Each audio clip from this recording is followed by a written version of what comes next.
इस साल सोने में जबरदस्त उछाल देखने को मिला। त्योहारी सीजन हो या फिर वेडिंग सीजन, गोल्ड ने हर मौसम में नया रिकॉर्ड कायम किया है। इसका अंदाजा इसी से लगाया जा सकता है कि 1 जनवरी 2025 को 24 कैरेट गोल्ड की कीमत करीब 78,000 रुपए प्रति 10 ग्राम थी, जो अब 1,35,000 रुपए के आसपास हो गई है। IBJ पर गोल्ड 1,32,317 रुपए और MCX पर 1,34,725 रुपए पर पहुंच गया। MCX के मुताबिक इस साल यानी कि 2025 में सोना 56,725 रुपए प्रति 10 ग्राम महंगा हुआ है।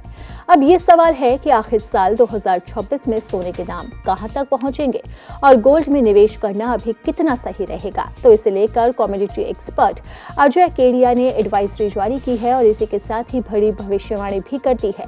साल 2025 में सोने ने हाल के वर्षों की सबसे मजबूत तेजी देखी। इसकी बड़ी वजह रही भू राजनीतिक तनाव, गोल्ड ETF में लगातार निवेश, अमेरिकी डॉलर की कमजोरी और दुनिया भर के केंद्रीय बैंकों द्वारा सोने की लगातार खरीद। ये सभी कारक 2026 में भी असरदार बने रहने की उम्मीद है, जिससे लंबे समय में सोने की कीमतों को मजबूत सपोर्ट मिलता रहेगा। हालांकि अब तक कीमतों में अच्छी बढ़त हो चुकी है, इसलिए निवेशकों को बीच बीच में दाम या समय के हिसाब से करेक्शन की संभावना को भी ध्यान में रखना चाहिए। अगर वैश्विक तनाव कम होता है या जोखिम लेने का माहौल सुधरता है तो सोने में अस्थायी गिरावट आ सकती है।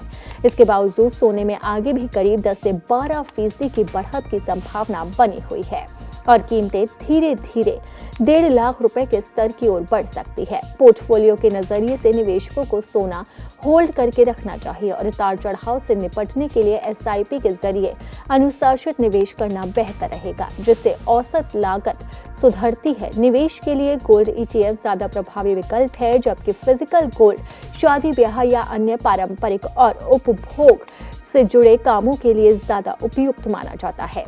इधर गोल्डमैन सैक्स के सर्वे में पाया गया है कि अगले साल तक सोने में 36% की बढ़ोतरी आ सकती है। अगले साल तक सोने का भाव $5,000 पहुंच सकता है। अगर भारतीय रुपयों में देखें तो ये 1,58,213 रुपए प्रति 10 ग्राम पहुंच सकता है, जो लोगों के लिए जोरदार झटका है।